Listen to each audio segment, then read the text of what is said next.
Okay. Hopefully you can hear me all right. I it's just a little cold. I'm waiting for some of this ice to go away, and then I'm gonna drive and get my girlfriend. Okay, it's getting warm enough in here. Obviously, I'm not riding the bike. I'm just waiting for this to defrost. I did find this subreddit though, where a bunch of people were talking about taking their bikes out and riding, and it was a lot of kind of like beater bikes or like pretty cheap bikes and everything. And I was like, that sounds awesome and like a ton of fun, and I would love to do that. But I just don't want to risk my FJR. Job of showing you. I tried to get a camera out there on the hood, but it wouldn't stick because ice. All right, off we go.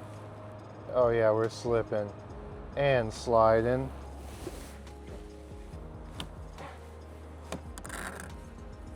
Well, that didn't work. It still thinks that it's open, but that's okay. I'll just have these annoying lights in my face and we'll deal with the beeping. So I've been looking at more and more just kind of whatever cars and little projects and things like that. I think after working on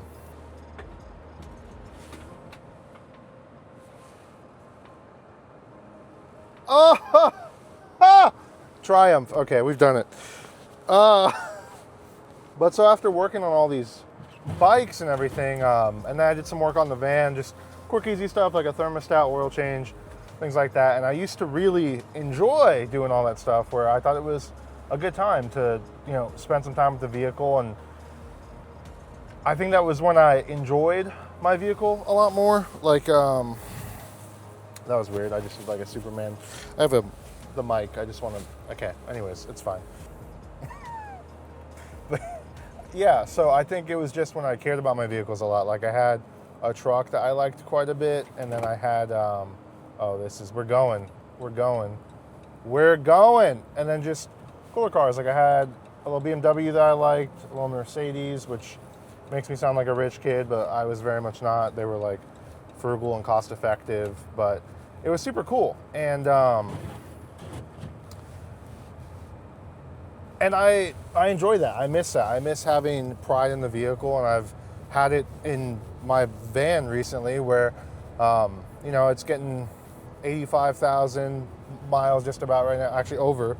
But, we're getting close to 100,000 miles, so I'm going to go and redo the shocks and the struts, and I was going to spend like $200, but then I was like, why don't I do it right, make it feel more OEM, spend $600, like it's just a whole assembly. It's not anything crazy, it's just a little bit of time, and that's it. Like I'm assuming it'll take me like an hour and a half, maybe two. And that's on the high end if I'm not, trying to show it off or something like that. I'd be like, hey, cool, look at this. But yeah, I think everyone makes a big deal of it, but I think if you take your time, I think that's a huge thing. And this has been like a trend for me where like I want to get back to more of the basics where dude, this is, I know if you're like from Pennsylvania or something, this will be normal to you, but for the layman in Texas like me, this is wild right now. Like I'm sticking right behind, I'm staying in the middle. I'm just gonna be safe. I don't want to be stupid, and I'm gonna give other people space and just be happy with that. But let's just say I have a coworker who has a vehicle, and then I have a family friend who also needs a vehicle. And I was like, dude, it'd be kind of cool to get that car, fix it up, and then get it to my family friend. Maybe make like $200-300 for trouble or something like that. And hopefully, he started going. Oh, I forget the amount, the torque on these tires when this thing goes is just, which I know you're like, Justin, it's a minivan, are you serious? I am serious. The torque on these things is very, very real. Like there's a lot of times I'll leave a stoplight and then I'll hear the tires screaming. Sorry, there's a lot going on for me.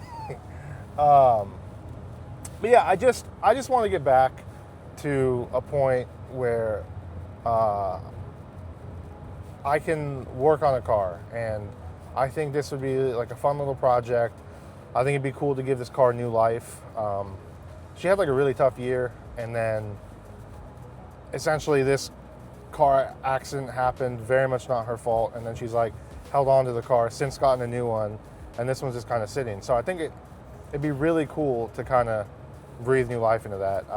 I find myself watching a lot of YouTube videos where these guys take kind of lower end cars and they make them not new but like decent, and they just get them back on the roads again. And I think that's super cool and admirable, and if I could do that in a small way. And also it's just a selfish thing for me where I want time to work on the car, and if it doesn't work out with her, that's fine, that's okay, I'll find something else, but I just want something to plug away at, and I'm excited for that with this. And especially right now where I obviously can't ride. I mean, I could, but it wouldn't go super hot. Is this?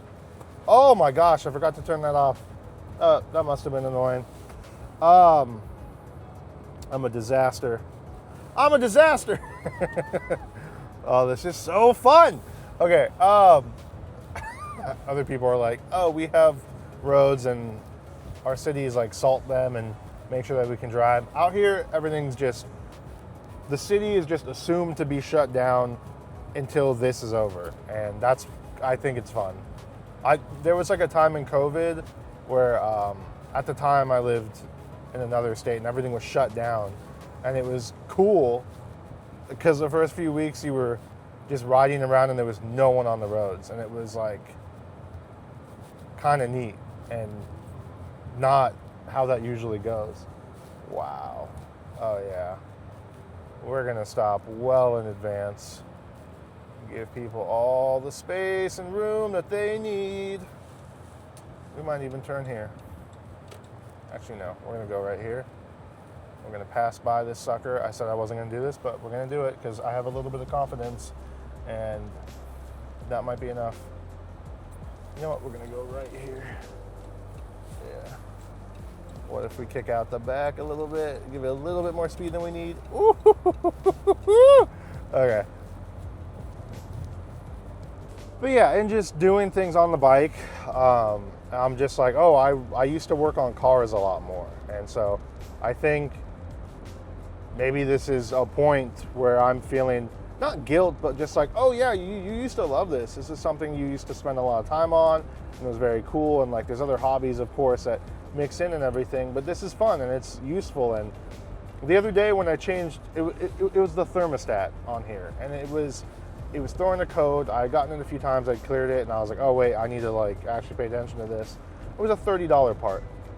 I got quoted like $5.50 for it, and I was like, it took me maybe 20 minutes. I opened up the hood, took off the power steering, the airbox. It was right there. I just took it out, put the new one on.